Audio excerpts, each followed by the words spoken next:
Este es un mensaje predicado en Living Word en español, donde Cristo es el centro. Para más información, visítanos en livingwordefc.org. Bien, nuevamente bienvenidos, hermanos, iglesia. Este tiempo que siempre disfrutamos tanto el poder abrir la Biblia, ¿no? La autoridad que nosotros tenemos para hacer lo que hacemos, para pensar como pensamos, para descansar como descansamos, ¿verdad? Es a través de la autoridad de la palabra. Y es que no hay nada más que rija nuestra vida que es esta autoridad, ¿sí? Es por eso que nos reunimos aquí, es por eso que nos juntamos, aprendemos juntos. ¿Por qué? Porque nuestro propósito, ¿cuál es? Nuestro propósito es dar gloria a Dios a través de nuestra vida. De eso se trata el cristianismo. No se trata nada más de venir a calmar nuestra conciencia, ¿verdad? Y cumplir, sino dar gloria a Dios con nuestro andar, con nuestro caminar, con nuestra respuesta, con nuestras decisiones. Y es que, no sé si tú sabes, pero uno de los desafíos más grandes en toda la vida es el aprender, tú y yo, a tomar las mejores decisiones. No solamente decisiones, sino el aprender a tomar la mejor decisión es el desafío, o es de los desafíos más grandes en la vida. ¿Tú lo sabías? Y es que te vas a enfrentar o vas a toparte, ¿verdad?, con algunas decisiones quizá fáciles. Vas a toparte con decisiones difíciles. Habrá decisiones que quizás son triviales. Pero va a haber otras decisiones, mis hermanos, que sea chica o sea grande, puede trazar el rumbo de tu vida. La decisión que tú tomes, en este caso, va a moverte hacia donde vas a ir o hacia donde estás yendo. Y la mayoría de esas decisiones están basadas en temas morales. Y es interesante porque Dios nos dejó una conciencia a ti y a mí que necesitamos ejercitar constantemente a través de Él, a través de su palabra, a través de su espíritu, para ayudarnos a tomar esas decisiones de tal manera que al final Dios sea glorificado. Y esas son las mejores decisiones, o la decisión mejor, ¿sí? Y es que si comparamos entre lo bueno y lo malo, yo creo que todos sabemos o todos podemos tomar alguna decisión entre lo que está bien y lo que está mal. Me atrevo a decir que todos tenemos esa capacidad. Que no lo queramos hacer es otra cosa. Pero todos tenemos la capacidad de tomar decisiones entre lo bueno y lo malo. ¿Sabes qué es lo difícil? ¿Sabes qué es lo que luchamos y qué es lo que más batallamos en el avance de nuestra vida cristiana? El aprender a tomar decisiones entre lo bueno para mí y lo que es mejor, de acuerdo a Dios. No sé si lo habías pensado. Yo puedo tener una consideración de lo que yo creo que es bueno para mí, pero para alcanzar el conocimiento, el entendimiento y la decisión mejor de acuerdo a su voluntad, es ahí donde muchas veces nos topamos con pared. El problema es que no podemos confiarnos de nuestro corazón. ¿Qué dice Jeremías acerca del corazón? Que es engañoso y perverso. Estos consejos que hoy día nos dan de que sigue tu corazón, escucha tu corazón, que es el que te va a guiar. Cuidado, porque te estás dejando guiar por un corazón malvado, un corazón perverso. Esta es la dificultad. Esta es la situación en la que nos enfrentamos día con día. Entonces, la pregunta que surge es: ¿cómo puedo yo tener un entendimiento correcto de qué decisiones tomar cuando estoy rodeado de influencias en el mundo? Estoy rodeado de personas que constantemente me van a estar empujando a hacer lo malo. Cuando estoy influenciado por un corazón pecaminoso o una mente pecaminosa. ¿Cómo tomar la mejor decisión que me mantenga a mí en gozo? ¿Cómo tomar yo decisiones que me mantengan a mí en este andar de paz, de consuelo? El apóstol Pablo En este pasaje del día de hoy, en Filipenses capítulo 1, versos del 7 al 11, nos va a hablar de cómo podemos tú y yo encontrar ese camino preciso para vivir de tal manera que Dios sea glorificado. Busca conmigo Filipenses, por favor. Capítulo 1, versos del 7 al 11. Filipenses 1, del 7 al 11. Y déjame leértelo. Aquí lo tengo enfrente. Te voy a leer en la Reina Valera 60. Si tienes otra versión, sígueme con tu vista. Filipenses 1, 7 al 11 dice: como me es justo sentir esto de vosotros, por cuanto os tengo en el corazón, y en mis prisiones, y en la defensa y confirmación del Evangelio, todos vosotros sois partícipes conmigo de la gracia, porque Dios me es testigo de cómo os amo a todos vosotros con el entrañable amor de Jesucristo. Y esto pido en oración, que vuestro amor abunde aún más y más en ciencia y en todo conocimiento, para que aprobéis lo mejor, a fin de que seáis sinceros e irreprensibles para el día de Cristo, llenos de frutos de justicia que son por medio de Jesucristo, para gloria y alabanza de Dios. Ahora, antes de entrar de lleno a este pasaje, no debemos de perder de vista la condición en la que se encuentra la iglesia de Filipos, que está recibiendo este mensaje de parte de Pablo.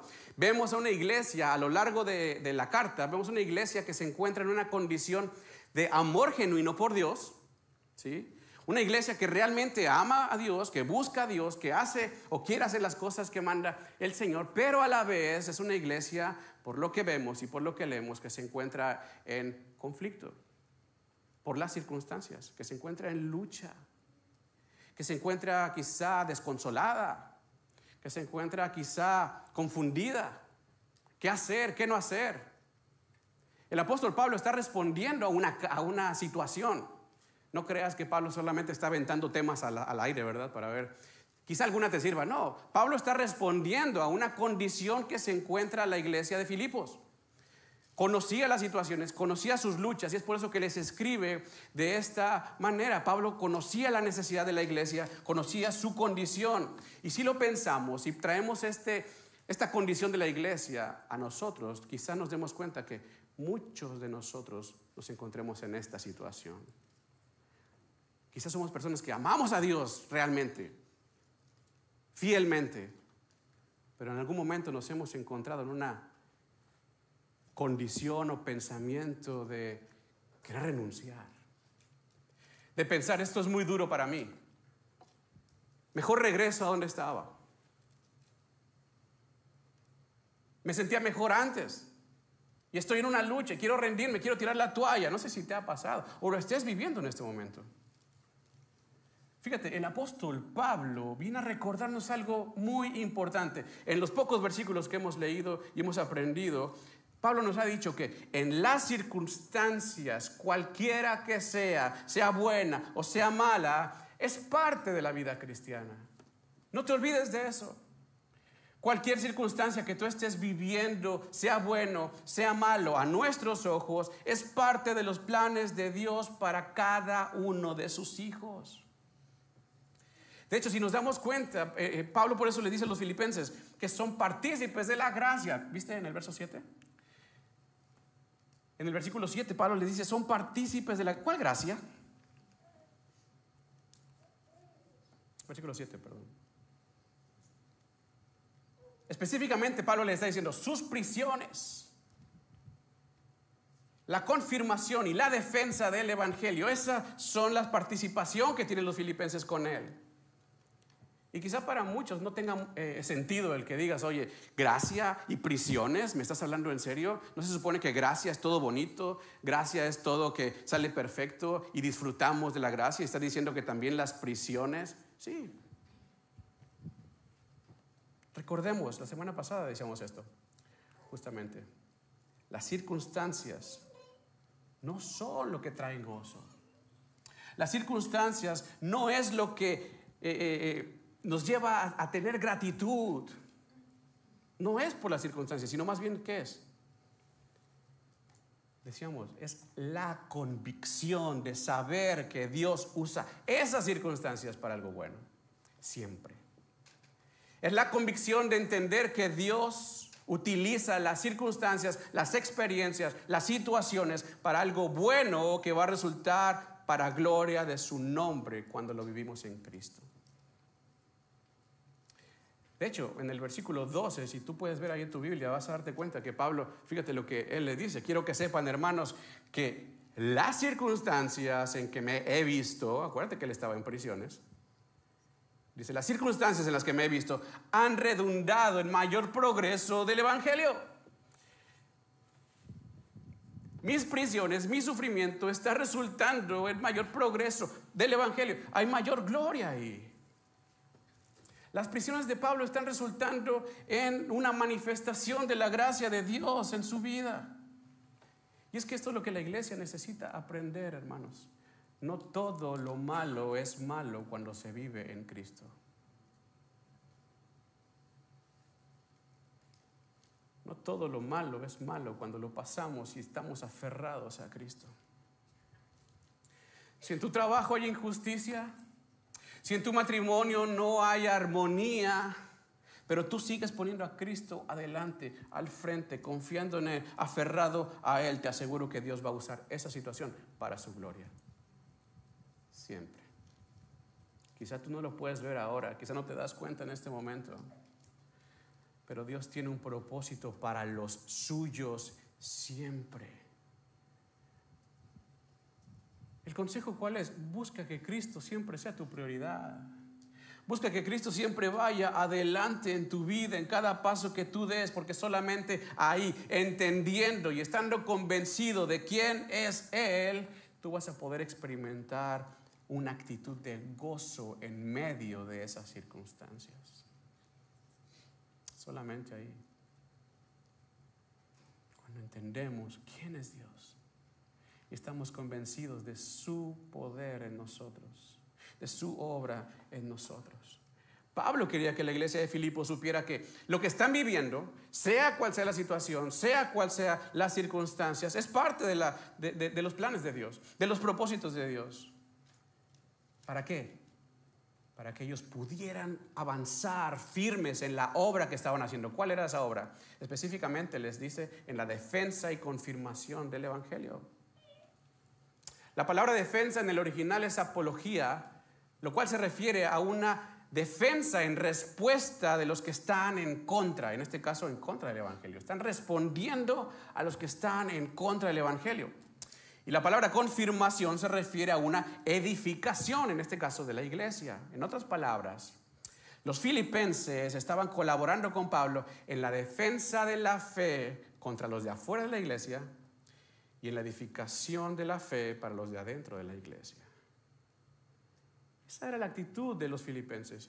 Y esto llenaba a Pablo de un amor, dice el versículo 8, un sentir de amor entrañable que viene de Jesucristo. Eso mantenía a Pablo en la unidad. Y es que déjame decirte una cosa, dentro de la experiencia que Pablo tuvo cuando estuvo con ellos en Filipos, ya platicamos de esto, qué fue lo que Pablo enfrentó, lo que sufrió, pero dentro de esa experiencia también pudo él conocer el amor genuino de hermanos, de una iglesia que amaba a Dios, de una iglesia que quería avanzar, quería crecer. Y a pesar de los rechazos, de las prisiones, de los azotes, Pablo siempre encontró una iglesia con valor, una iglesia que amaba y quería consolar y sobre todo defender y edificar y construir y levantar y vivir para Dios. Por eso la oración de Pablo, fíjate, la oración de Pablo era esta: que permanecieran en ese amor. Dice el versículo 9, abundando en pleno conocimiento y discernimiento. Abundando en pleno conocimiento y discernimiento. ¿Por qué? ¿Por qué es importante esto, mis hermanos? Piensa un momento. ¿Por qué es necesario, prioritario, que el creyente abunde en pleno conocimiento? ¿De quién es Él? De su obra, de su grandeza. Si nos damos cuenta también en Colosenses, fue algo que oró por ellos y les dijo de pedir que sean llenos del conocimiento de su voluntad. ¿En qué? En toda sabiduría e inteligencia espiritual. ¿Para qué, hermanos? Para que andes como es digno del Señor. Para que andemos como es digno del Señor. Y es que piensa esto.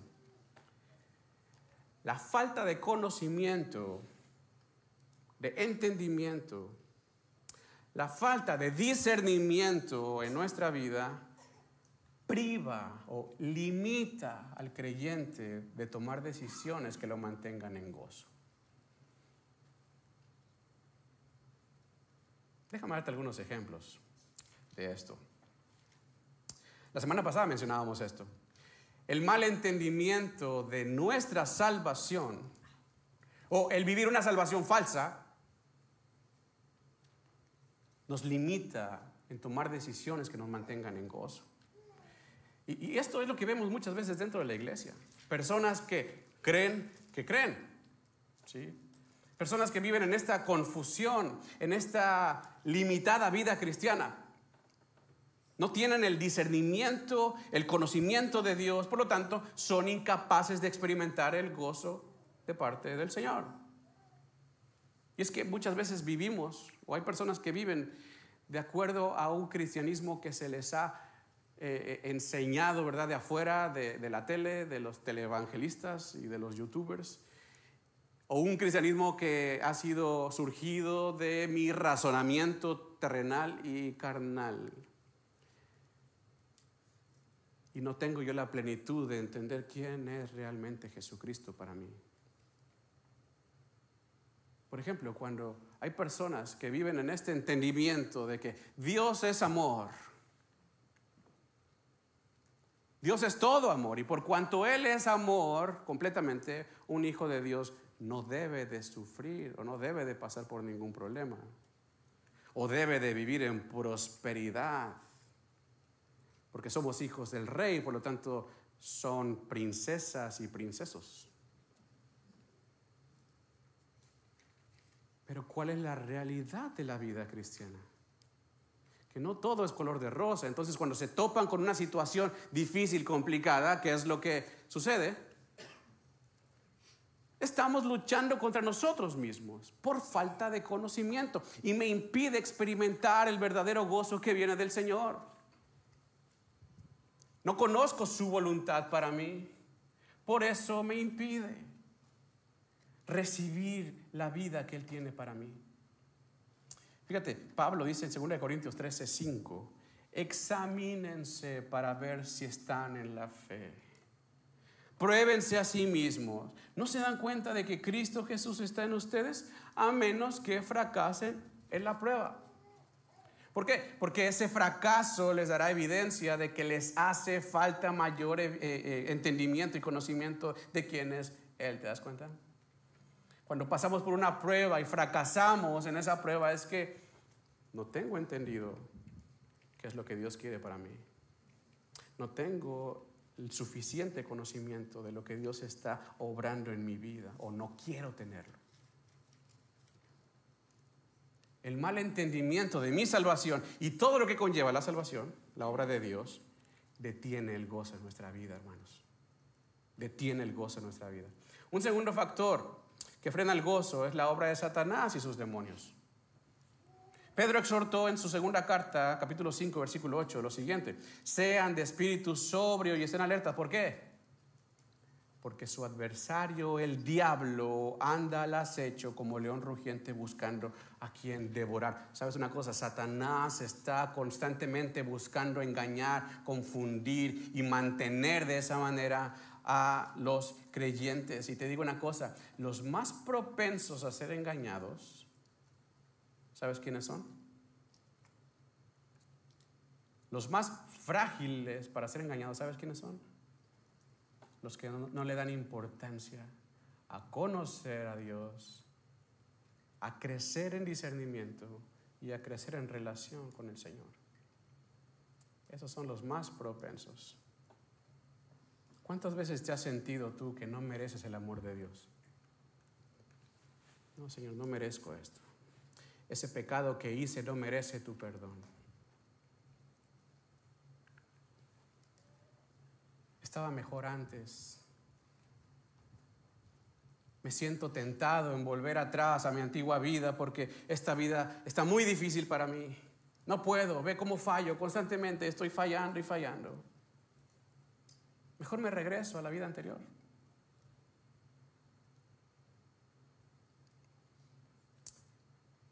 Es la obra del diablo robándote el gozo de tu salvación. Y es que la falta de conocimiento y entendimiento de la obra de Dios nos hace débiles ante esas circunstancias, ante esos pensamientos que Satanás pone en nuestra mente y por lo tanto perdemos el gozo.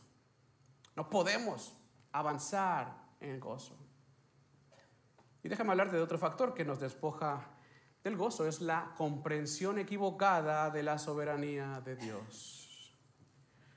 El tener una mala comprensión de quién es Dios y de su soberanía. El hecho de inquietarnos, preocuparnos por las circunstancias, temer al futuro, es lo mismo a dudar de la soberanía de Dios. Es lo mismo. Es lo mismo a dudar de su poder, dudar de su amor.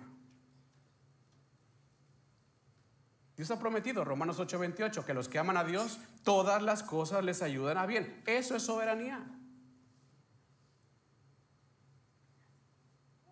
El Señor Jesucristo dijo en Juan 10:28 y 29, y yo les doy vida eterna a mis ovejas y no perecerán jamás, ni nadie las va a arrebatar de mi mano. Mi Padre que me las dio es mayor que todos y nadie las puede arrebatar de la mano de mi Padre. Eso es soberanía. En el Sermón del Monte, el Señor Jesús le mandó a los creyentes ¿a qué? A no afanarse por nada. Eso es soberanía. Estamos hablando de la soberanía de Dios y muchos de nosotros limitamos esa soberanía por falta de entendimiento. Es que cuando decimos, o sea, sí, la soberanía de Dios, pero, bueno, ya en ese pero, deja de ser soberanía. O sea, sí, Dios es soberano, pero para nosotros ya dejó de ser soberanía. No sé si me estoy explicando. Hermanos, la soberanía de Dios para el creyente es la realidad que debe de abarcarlo todo. Es la realidad que tiene que abarcar, que debe de mantenernos en la perspectiva correcta, porque gracias a la soberanía divina de Dios, los creyentes pueden decir confiados lo que dice el salmista en el Salmo 55:22. Echa sobre Jehová tu carga y Él te sustentará. Cuando tú entiendes quién es Dios, puedes descansar en Él. No sé si se está entendiendo esto.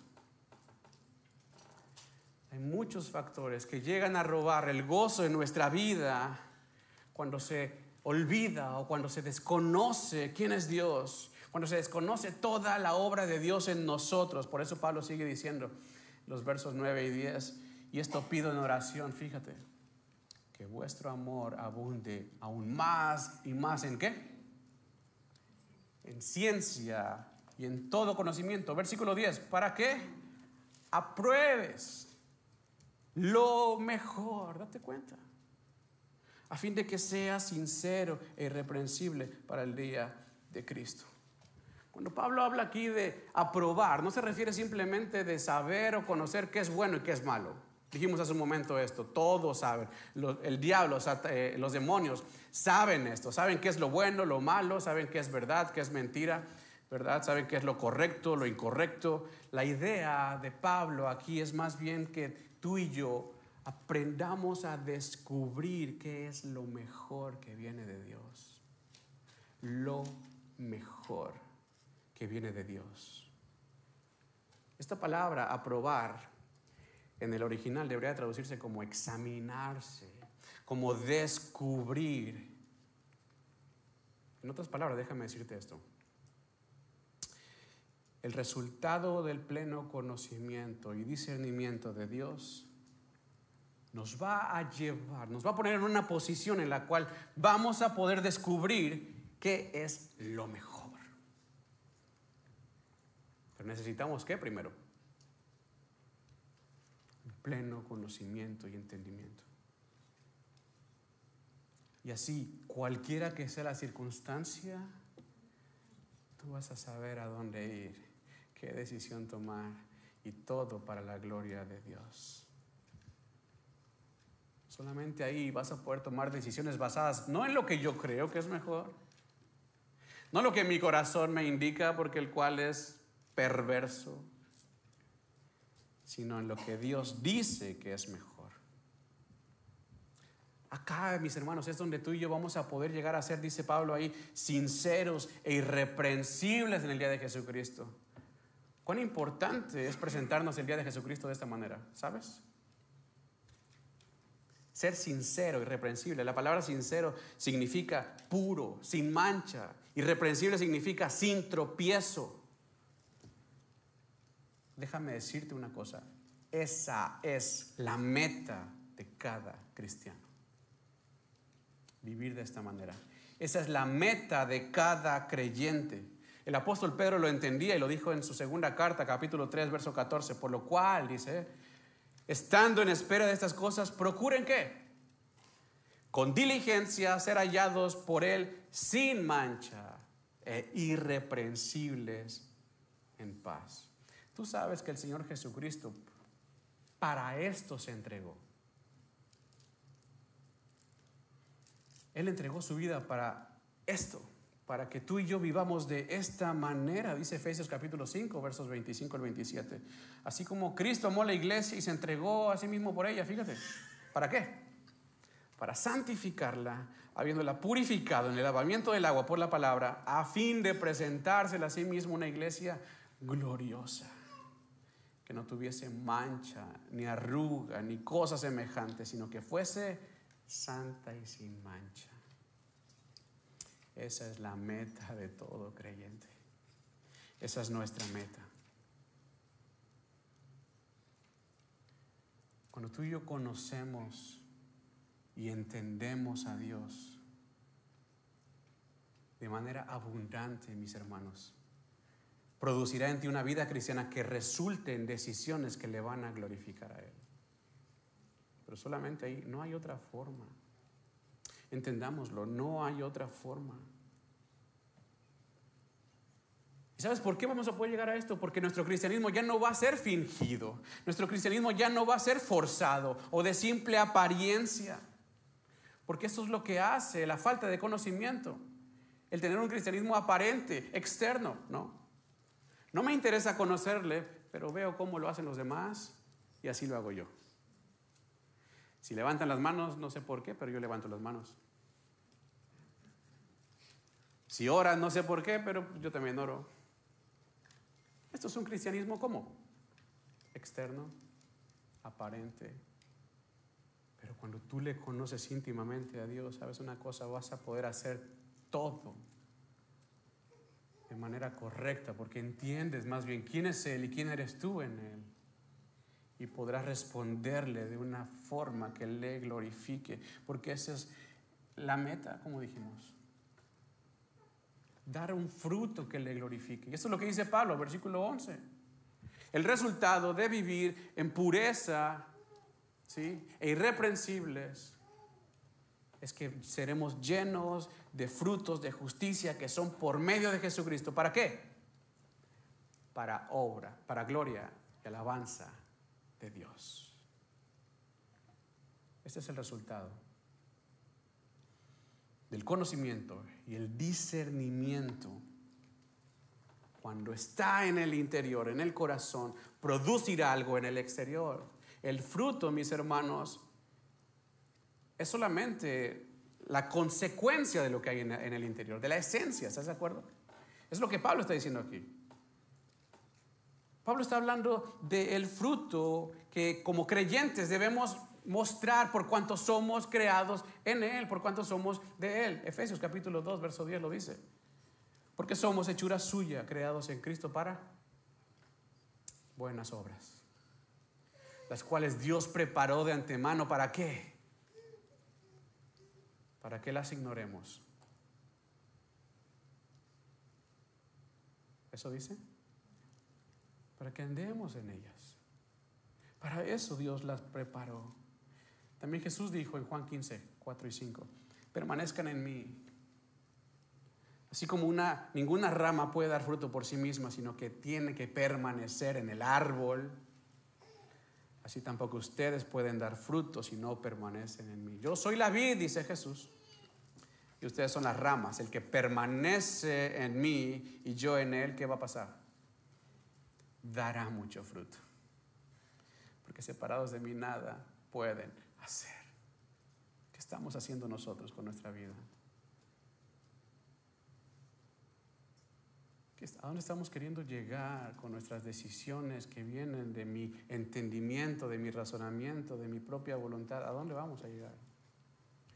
Si se trata de que tú y yo glorifiquemos a Dios, no con lo que yo creo que es lo correcto, sino con lo que Él dice que es lo correcto.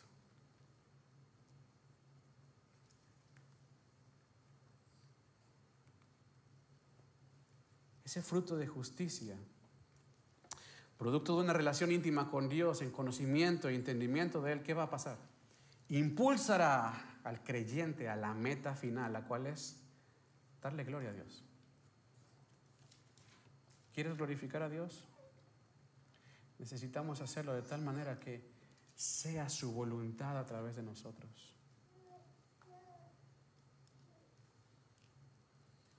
Que sea lo que es correcto, tomando decisiones correctas basadas en Él, dando fruto, la obra que Él puso en nosotros. Por eso dice Juan 15:8, el Señor Jesucristo dijo: en esto es glorificado mi Padre. ¿En qué?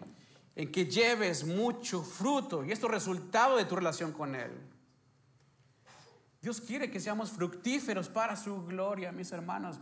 Dijo Pablo en 1 Corintios 10:31, ya sea que coman o beban o hagan lo que hagan, ¿qué? Háganlo todo para la gloria de Dios. De eso se trata. No sé si tú vas siguiendo la mente del autor divino al guiarnos a través de estas palabras del apóstol Pablo.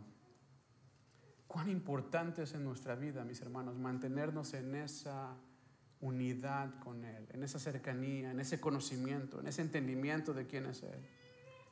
Siendo sensibles a su palabra en toda circunstancia. ¿Para qué? Para que nuestra actitud y nuestras acciones resulten para gloria de su nombre en todo.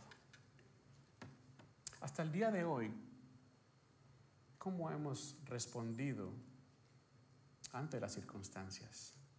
¿Cuál ha sido nuestra respuesta ante Dios? Tomemos esta oportunidad para examinarnos, ¿te parece? Para ver dónde estamos.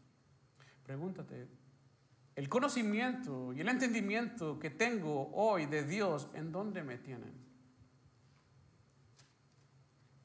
¿En dónde me tienen? ¿Sigo débil ante los ataques del enemigo? ¿Sigo dudando de mi salvación? ¿Sigo queriendo regresar a mi vida anterior?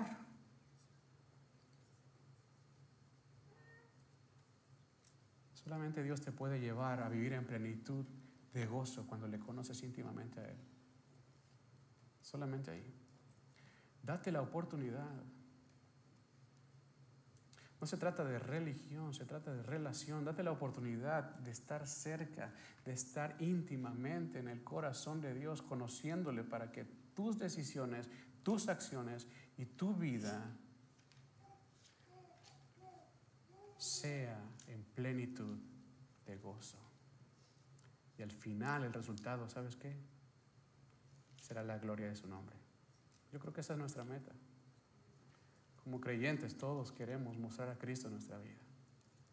Y solamente va a ser así, mis hermanos. No hay otra forma. Es a través de Jesucristo. Este fue un mensaje predicado en Living Word en español, donde Cristo es el centro. Para más información, visítanos en livingwordefc.org.